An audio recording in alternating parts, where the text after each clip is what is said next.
tips dan cara memilih bakalan sapi yang nanti bobotnya bisa sampai 1 ton lebih. Oke sahabat Artaja Farm, assalamualaikum warahmatullahi wabarakatuh. Selamat datang di channel Artaja Farm. Bagi sahabat menonton video ini pagi, siang, sore, saya ucapkan selamat datang di channel edukasi seputar dunia peternakan ini. Oke sahabat Artaja Farm, saya akan memberikan cara-cara kisi-kisi contoh sapi yang nanti bisa sampai bobot 1 ton lebih. Oke sahabat, masuk yang pertama sahabat. Kunci yang pertama itu ada pada terah pada indukannya sahabat. Kita harus tahu dulu sejarah indukannya gimana, sejarah pejantannya gimana, apakah dulu IB-nya itu IB secara kawin suntik atau inseminasi buatannya secara dengan mantri ataupun dengan kawin manual dengan pejantan kandang. Itu yang perlu kita ketahui dulu sahabat.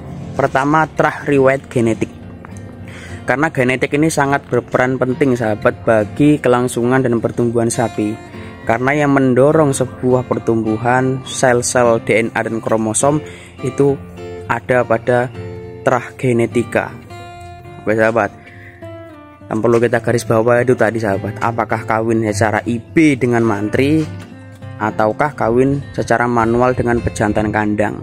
Oke sahabat, karena kelangsungan genetik ini sangat penting sahabat. Kalau di tanaman itu seperti tanaman hibrida, kalau panjenengan ngerti jagung hibrida, padi hibrida, seperti itulah sahabat cara ngerakitnya.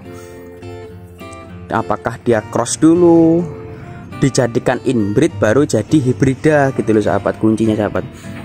Kalau sapi-sapi yang cikal bakalnya bakal jadi 1 ton lebih sahabat, itu biasanya udah sapi-sapi hibrida. Sapi hibrida tuh bagaimana kah sahabat? Jadi gini sahabat, sapi hibrida itu sapi yang mempunyai terah 2 genetik keunggulan.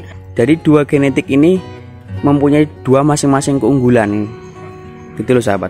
Yang dinamakan hibrida itu adalah sapi yang gennya pada gen indukannya dan gen pejantannya memiliki gen genetik yang berbeda, kode genetik yang berbeda, dan pada F1 atau filial 1 atau anakan pertama itu bisa mendapatkan 2 genetik keunggulan tersebut sahabat.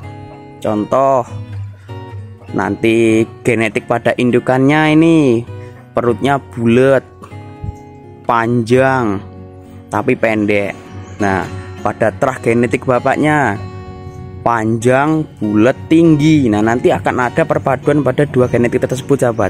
Setelah kita paham dan kita dapat terah dari genetik tersebut, baru kita lari ke yang namanya fenotip atau tampak fisiknya. Fenotip itu gandengannya dengan genetik. Kalau genetik itu secara DNA, kromosom dan sel.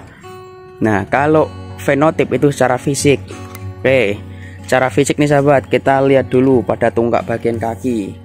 Nah, kita harus pilih seperti ini sahabat. Sapinya kakinya bogem atau besar-besar.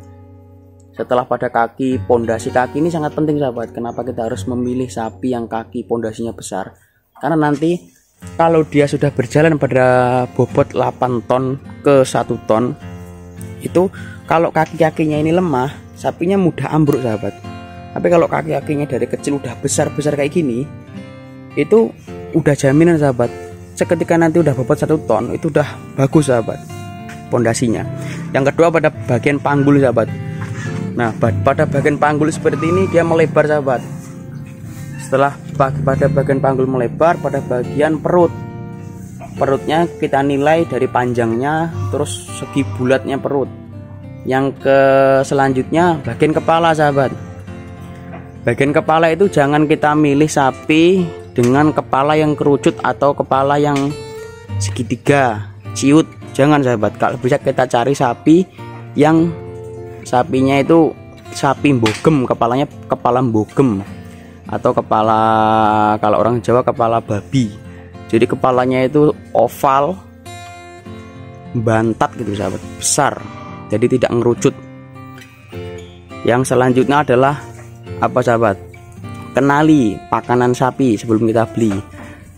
pas kita ambil di kandang, apa sih makanan kesehariannya, apakah hijauan rumput, apakah pakan fermentasi, apakah pakan komboran. Syukur-syukur kita dapat sudah mau komboran itu sahabat. Karena yang namanya genetik dengan G plus E, genetik dan ekosistem, itu sangat-sangatlah berbanding sahabat. Karena kalau genetiknya bagus, ekosistem ataupun makanannya jelek, sapinya ikut jelek sahabat.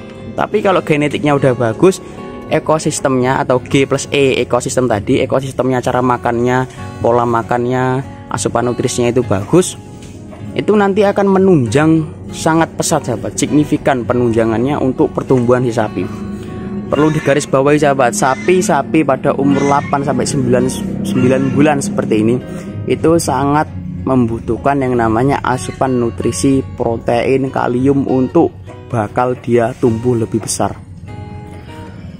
Karena sapi-sapi seperti ini masih sapi-sapi proses atau fase dalam sapi pertumbuhan.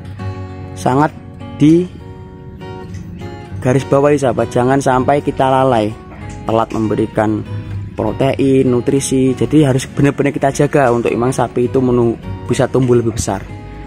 Oke sahabat, sapi kalau udah protein dapat, asupan nutrisi dapat, genetiknya bagus, kaki-kakinya bagus, secara fisik bagus, itu udah jaminan sahabat, insya Allah itu bisa sampai 1 ton lebih itu sahabat. Kalau sapi-sapi sudah tua gini kan sudah tidak ada fase pertumbuhan, adanya apa? Perubahan, hamil, bunting, terus melahirkan gitu sahabat. Nah gini sahabat, dan ini juga pun sahabat, nih ini dulu induknya cross, jadi induknya ini putih tak silang sama limosin, jadilah seperti ini sahabat. Genetiknya 50 PO, 50 limosin. Dari segi congornya atau hidungnya, tanduknya, kakinya masih hitam, masih ngikut ke PO, tapi dari segi bulu ngikut ke limosin gitu sahabat. Nah setelah kita cross lagi dengan metal, hasil anaknya seperti ini sahabat. Karena saya cek di BIB Lembang itu stronya, pejantannya ini metal tapi warnanya gelap, dan di sini itu belum sama sekali full blood, belum sama sekali gennya murni berubah ke sapi metal, masih ada 50-50 atau 50-50 lagi sahabat. Nah kalau ini anaknya bisa perempuan, nanti bisa di cross lagi dengan limosin atau metal, itu nanti ada kemungkinan 70-80% genetik itu nanti akan full blood, atau dari segi mulut, tanduk, kaki, kuku itu nanti akan menjadi warna pink atau tembus kalau orang Jawa, warna merah, congornya tembus dulu sahabat. Nah itu sahabat ciri-cirinya harus sahabat kenali. Yang pertama tadi adalah secara genetik. Genetik itu pasangannya adalah fenotip, fenotip itu artinya adalah fisik. Setelah itu adalah lakukan pemberian asupan nutrisi, protein, kalium untuk pertumbuhan di sapi sahabat. Oke sahabat, itulah sahabat cara kita untuk memilih bakalan sapi yang akan kita box atau kita lakukan penggemukan lagi sampai bobot 1 ton lebih. Oke sahabat, sekian dulu video dari saya. Terus dukung, subscribe dan share sahabat ilmu-ilmu yang saya berikan. Oke, semoga bermanfaat. Assalamualaikum warahmatullahi wabarakatuh.